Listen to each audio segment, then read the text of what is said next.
This is your weekly horoscope for Monday, May 5th through Sunday, May 11th.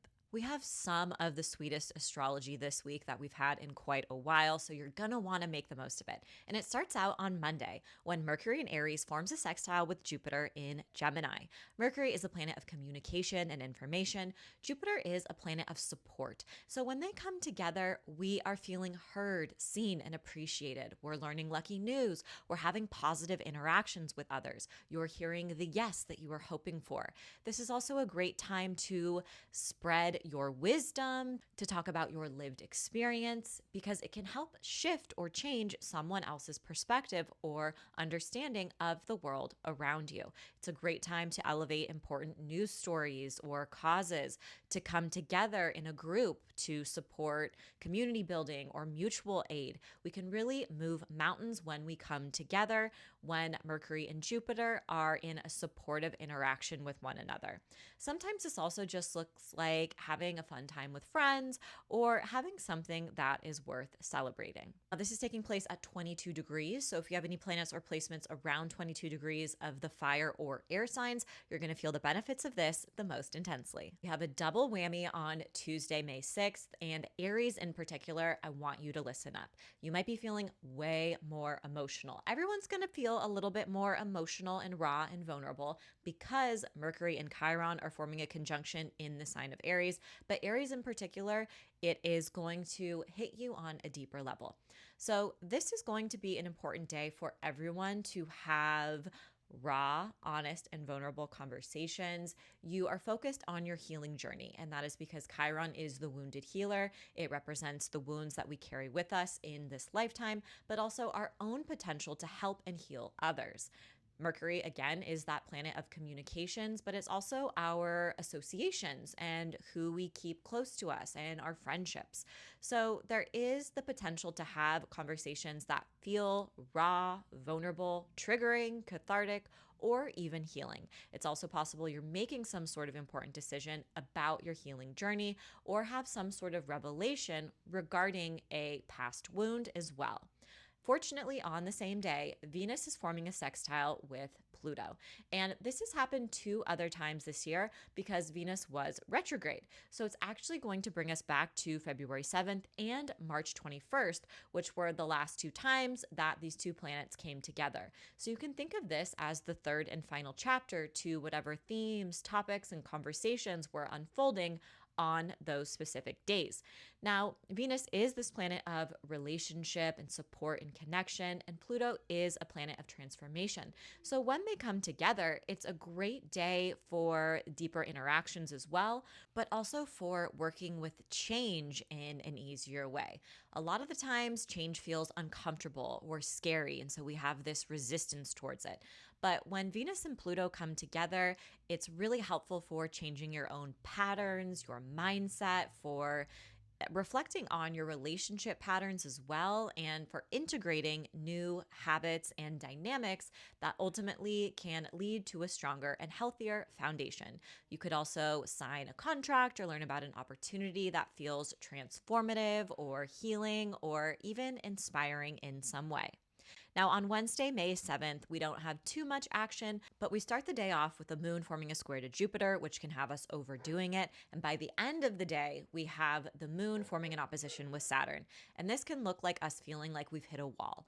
So just in general, it's going to be really important for you to slow down, listen to your body, even if you still feel like you have the momentum and you can go, go, go, and you can be here and do that and cross this off your to-do list.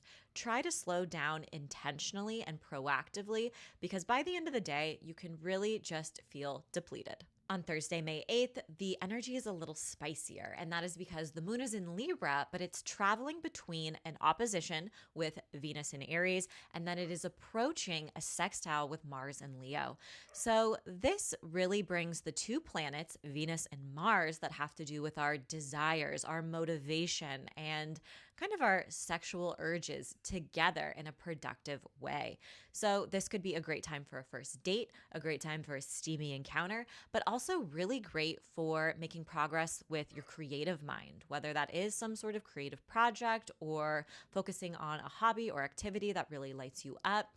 And because the moon is spending most of the day working towards a connection with Mars, this is really energizing connection. So you have the momentum, the drive to get a lot done. On Friday, May 9th, we only have one major connection, and that is the moon in Libra forming a trine with Jupiter in Gemini. This is a beautiful connection for feeling supported and seen and appreciated, for having a great time with friends, for sharing your beliefs, for elevating important news stories. If you want to gain attention for mutual aid or a community project, this is a great time to get eyeballs and having people pay attention to whatever is important to you. And in general, you can just have a sweeter time with the people around you. You might be feeling more grateful, and you could also learn some positive news as well. On Saturday, May 10th, Mercury, the planet of communication and information, and also how we listen, is moving into the sign of Taurus. So again, Taurus, Scorpio, Aquarius, and Leos, you are the main characters this week, and you're going to want to pay attention. You're probably going to learn some sort of important news around this time, or make an important decision, or have some sort of idea that comes to you that impacts your life path and direction, especially over the next few weeks, but even as early as today. So in general, when Mercury moves through the sign of Taurus, Taurus is a fixed earth sign. Taurus is known for being stubborn. Taurus is known for going slowly. And so communication can slow down a bit. But if you get someone who commits to you, whether it is in a relationship or for a contract, or if you sign some sort of agreement or land on a negotiation finally, this has the potential to last the long haul. So people are taking their time. They really have that dedication and stamina to commit to whatever they decide to commit to. People are also going to be a little bit more fixed and stubborn when it comes to their thoughts and opinions and ideas, and this goes for yourself as well. On Sunday, May 11th, there's only one main aspect, and that is the moon in Scorpio forming a square with Mars in Leo. And this can look like a moment of conflict, of tension. It can definitely also feel like you're under pressure to make some sort of important decision or to take action in this moment.